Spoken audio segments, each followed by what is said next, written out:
Bonjour chers internautes, moi c'est Sogbosi Romaine, épouse Zanon, enseignante des sciences de la vie et de la terre et membre à OSAM ONG. Ce matin, nous allons parler d'un sujet très complexe et très délicat qu'est l'éducation à la santé sexuelle. Quand on parle de la sexualité, ça ne se résume pas qu'au désir sexuel, ça va bien au-delà. Et quand on arrive à faire toutes les étapes avec les enfants, cela leur permet, quand ils auront l'âge de passer à l'acte sexuel, de bien gérer. À quel moment devrait-on débuter?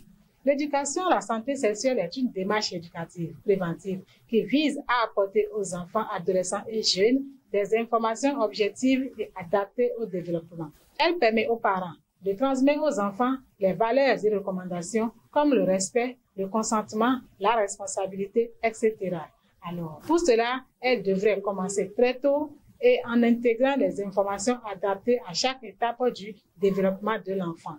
L'organisation des services d'aide à la mère et à l'enfant aux ONG Par Ma Voix vous donne quelques thèmes qu'on peut aborder avec les enfants selon leur âge.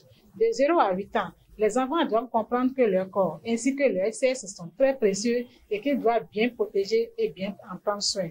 De 8 à 13 ans, les changements de l'adolescence. Les enfants ont besoin des informations sur la façon dont ils doivent bien prendre soin de leur corps. De 14 à 17 ans, c'est l'entrée dans la vie sexuelle. En tant que parent, je dois fournir à mon enfant des informations sur la façon dont il peut vivre une histoire d'amour sans se mettre en danger dans le respect de son partenaire. De 17 à 24 ans, les jeunes ont besoin des informations sur la façon dont ils doivent réagir en cas de viol ou de violence sexuelle et les bons réflexes à avoir dans de telles situations, ce qu'on ne souhaite pas. Notons que plus on transmet certaines notions aux enfants tôt, plus on leur donne des outils nécessaires afin qu'ils soient en mesure de développer une sexualité saine et épanouie.